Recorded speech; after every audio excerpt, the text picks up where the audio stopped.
My brothers and sisters, many times we have problems and difficulties, we face issues in our lives. It's only normal and natural.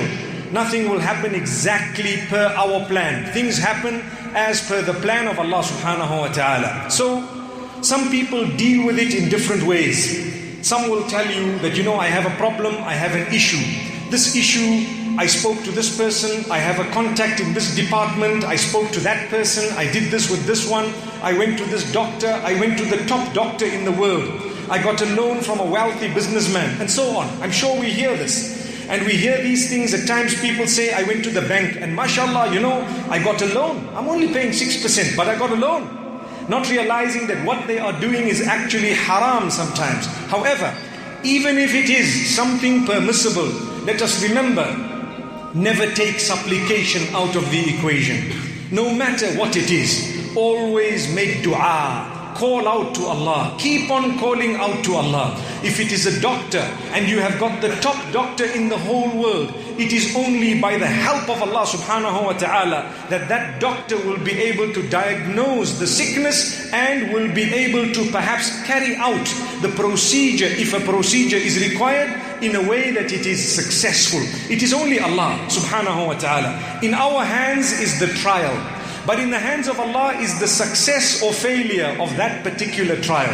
So it's important for us to note that Allah subhanahu wa ta'ala wants us to call out to Him at all times. Call out to Allah. When Allah has made a need in your life, it's because He loves you. Because He wants you to cry to Him. That's the reason. You haven't cried enough to Allah subhanahu wa ta'ala. Those tears that will result in your entry into Jannah, those are the tears that you are meant to be allowing to flow down your cheeks. Subhanallah. When it comes to Allah subhanahu wa ta'ala being called out to, He loves it so much that sometimes He keeps us in a difficult situation so that we keep calling out to Him. A lot of us, we have a disease. What's the disease? When we are in need, we make dua. We come for salah. We become pious. We become close to Allah. The minute the need is not there anymore, everything flowing, everything smooth. We are wealthy and healthy, and we've got everything flowing as per our wish for a little bit of time, for a temporary period. We tend to forget Allah subhanahu wa ta'ala until He strikes once again. For us, it seems negative, but in actual fact, it is not. Verse number 186 of Surah Al-Baqarah. Allah subhanahu wa ta'ala tells Muhammad sallallahu alayhi wa sallam something very interesting.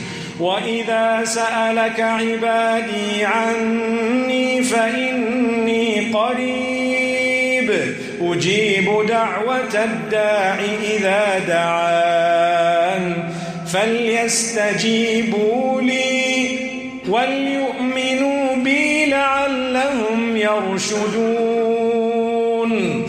When my worshippers ask you about me, tell them that I am very near. That's what Allah is saying. When my worshippers ask you about me, tell them I am very near.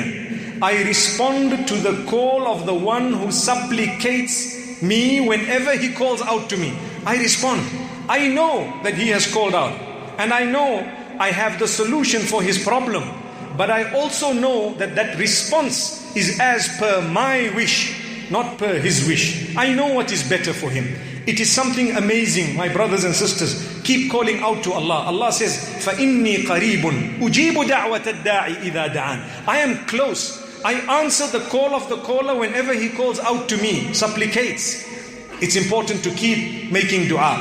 But sometimes we make dua and we tend to feel that Allah subhanahu wa ta'ala has not responded. It's the weakness of our iman. My brothers and sisters, let's realize Allah says something very powerful. فَلْيَسْتَجِيبُوا لِي. So let them respond to me. That's what Allah is saying. They call out to me, I will respond to them. But what about them? When I've called out to them, have they responded to me? That's the question. We want Allah subhanahu wa ta'ala to respond to all our du'as. We want goodness, we want health, we want a spouse, we want happiness, we want children, we want good children, we want wealth, we want so many other things. But when Allah says, get up for salah, we could not be bothered. When Allah says, dress appropriately, we could not be bothered. When Allah says, fast properly, we could not be bothered. Stop the pornography, we could not be bothered. Stop the gambling and the clubs, we are not bothered. Stop the drugs, we are not bothered. So Allah says, let them respond to me. It's something important. فَلْيَسْتَجِيبُوا لِي. It is more important for us to answer Allah. Allah does not need us. We need Allah desperately. He doesn't need us at all. So let's remember, never be fooled by thinking that, oh, I am the one who's supposed to be calling out to Allah. Allah has asked you things. Allah has instructed you. So many instructions. Where are you with the call of Allah? If you were to respond to the call of Allah, Allah will respond to you instantly. You will understand the plan of Allah whenever you call out to Him. May Allah subhanahu wa ta'ala grant us ease. And this is why He says, وَلْيُؤْمِنُوا بِي. Let them believe in me. They need to believe. They need to understand. When I've instructed something, it is in order to save them from evil. It is in order to protect them from harm. It is not in order to make them suffer. When Allah says, get up early in the morning for salah, it's not so that you can suffer or so that you lose sleep. Not at all. It is the best possible thing for you, but you don't know. Subhanallah. If I had to prove it medically that Salatul Fajr is extremely healthy for you, everyone would be here for Salatul Fajr. Subhanallah. But why is it when Allah says it, it's not sufficient? Astaghfirullah, astaghfirullah. May Allah forgive us. So this is a very powerful reminder for us to be saved from hellfire, to be saved from the difficulties, to get our du'as answered by Allah subhanahu wa ta'ala.